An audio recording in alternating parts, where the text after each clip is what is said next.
So this breathing exercise is going to be called the hook-lying breathing, and we are trying to get it for internal obliques, and we're also going to get some posterior ribcage expansion and some low back posterior outlet expansion.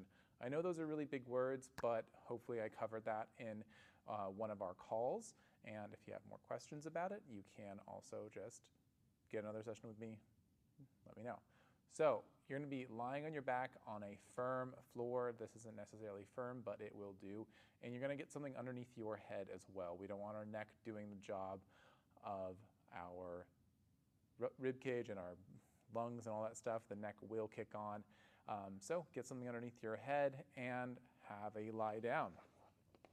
So hook line means that I am in a bent position like this.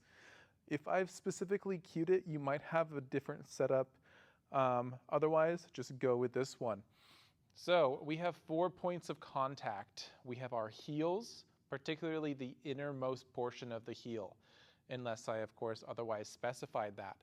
You're going to have the back of your hip bone, which is right about here. That's your PSIS. That's going to go onto the floor too. Heavy into it. I don't need you to crush the floor. I just need you to sink into the floor through those points of contact. Then right below your shoulder blades, also like another point of reference is right around the bra strap area. That's going to get heavy into the floor. And then the back of your occiput, or back of your skull, where your spine inserts into your skull. That's also going to get heavy onto the floor or the block that you're on. You're going to start here in this position. As you exhale, you're going to fog a glass mirror. Now you open the mouth up and just really accentuate that exhale. You should feel some abs kick in. Now I want you to hold on to those abs. This is your exhaled state. And then when you inhale quietly through the nose,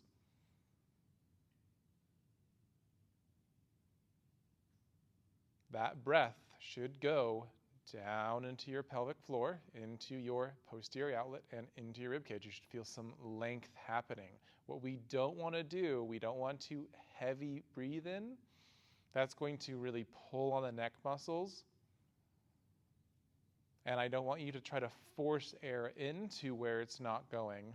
There's going to be a balance that you're going to play with, and you're going to breathe in and get a inhale to some capacity. It might not feel like it's a full inhale, and that's fine. You got to be fine with that.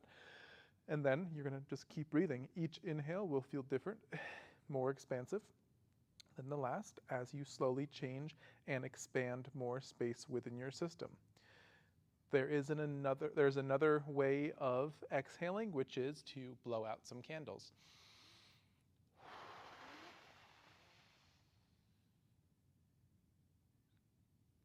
And unless otherwise specified in our session, you're going to do either one or the other, not both.